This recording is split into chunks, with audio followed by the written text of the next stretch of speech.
قربانی کے لیے مفتی صاحبان کہتے ہیں کہ اوپر کھڑا ہونا چاہیے، خود کرے یا اوپر کھڑا ہو، میں نہیں کھڑا ہو سکتا، جانور جب تڑپتا ہے تو مجھے کچھ ہونے لگتا، تو میں بچوں کو بھیجتا ہوں جاؤ قربانی پہ کھڑے ہو، میں تو مرغی ذبح ہو رہی ہوں نا تو اس کو تڑپتے نہیں دیکھ سکتا۔ جیسے ابراہیم علیہ السلام کا تصور کر کے میری چیخیں نکل کہ انہوں نے جب ان کی کمر پہ گوڈا رکھا ہوگا یوں کر کے، ہاتھ باندھے، پاؤں باندھے، اور سر کے بال یوں اٹھا کے یہاں لائے ہوں گے سر کو، اور چھری یہاں رکھی ہوگی، تو کیا کیفیت ہو؟ تو یوں آسمان کو دیکھ کر کہ یا اللہ کیا تم مجھ سے ناراض ہو گیا کہ میرے دل میں اسماعیل زیادہ اتر گیا ہے؟ یا اللہ ایسا کبھی نہیں ہے، یا اللہ یہ میرا کوئی امتحان تو لے رہا ہے، یا اللہ تیرے اوپر سب کچھ قربان ہے، اور یوں چلائی، اور اللہ تعالیٰ نے چھری کی کیا حیثیت ہے، اس نے چلنے سے انکار کر دیا، پھر چلائی، پھر چلائی۔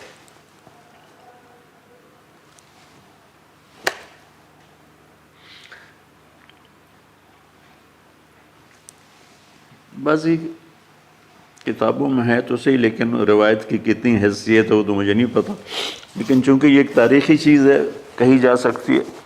کہتے ہیں پھر گئے اور چھری کو تیز کیا پتھر پر، تیز کر کے جب آئے نا اور بال پکڑے، آسمان کے فرشتے 2 دفعہ روئے ہیں انسانی تاریخ میں، آسمان کے فرشتے 2 دفعہ روئے ہیں انسانی تاریخ میں۔ ایک جب ابراہیم علیہ السلام نے ان کی کمر پہ اپنا گھٹنا رکھا کہ سر کے بال پکڑ اور چھری پکڑ کے یہ کہا یا اللہ تم مجھ سے ناراض ہو گئی، تو آسمان کے فرشتوں کی چیخیں نکل گئی۔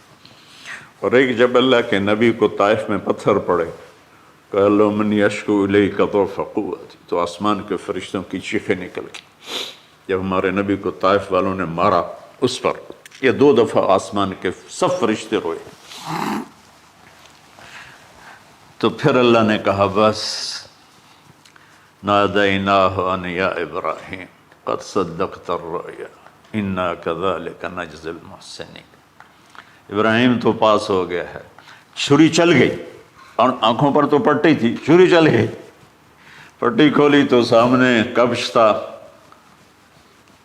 دمبا اور اسماعیل اور جبریل کھڑے ہوئے تھے۔ اس جانور کی قربانی ایک علامت ہے، اس قربانی سے ایک پیغام ہے کہ اپنے غلط جذبات کو اللہ پر قربان کر دو۔ ہم سے اللہ نہیں کہہ رہا بچے قربان کرو، ہم سے کہہ رہا غلط جذبات قربان کرو۔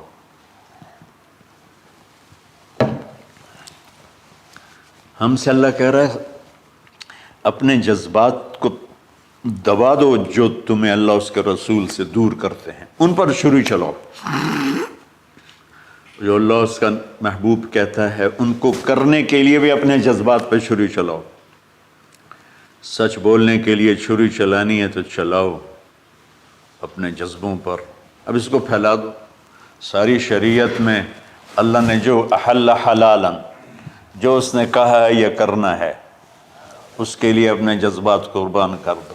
وحرم حراما، اور جو کہتا ہے نہیں کرنا اس کو چھوڑنے کے لیے اپنے جذبات قربان کر دو۔ تو یہ ہے قربانی کی اصل حقیقت۔ جانور دمبے ذبح کرنا تو اس کی ایک علامت ہے، اس کی ایک علامت ہے کہ ہم میرے نبی نے حج پر 63 اونٹ ذبح کی،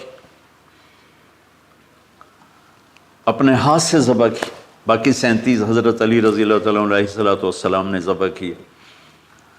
تو بھائیو، قربانی کی اصل یہ ہے کہ ہم اللہ اس کے رسول پر اپنے جذبوں کو قربان کر رہے ہیں، اپنے جذبوں کو۔ عید قربان کا فلسفہ ہے اللہ اس کے رسول کی اطاعت پہ قربان ہو جانا۔ عید قربان کا فلسفہ ہے اللہ اس کے رسول کی اطاعت میں اپنے جذبات پہ چھری چلا دینا۔ عید قربان کا فلسفہ ہے اللہ اس کے رسول کی اطاعت کے سامنے گردن کو جھکا دینا، اور اس کے لیے جس بھی کڑے امتحان سے گزرنا۔ ہم اللہ نہ کرے ہم امتحان نہیں مانگتے، یا اللہ نہیں مانگتے، یا اللہ نہیں مانگتے، عافیت مانگ، عافیت مانگ۔ تو میرے بھائی بہنوں، ہم اللہ کی بارگاہ میں جھکے، ہم اللہ کی بارگاہ میں جھکیں، اس کے رسول کی بارگاہ میں جھکیں، تاکہ ہمارا یہ جہان بنے وہ جہان بنے۔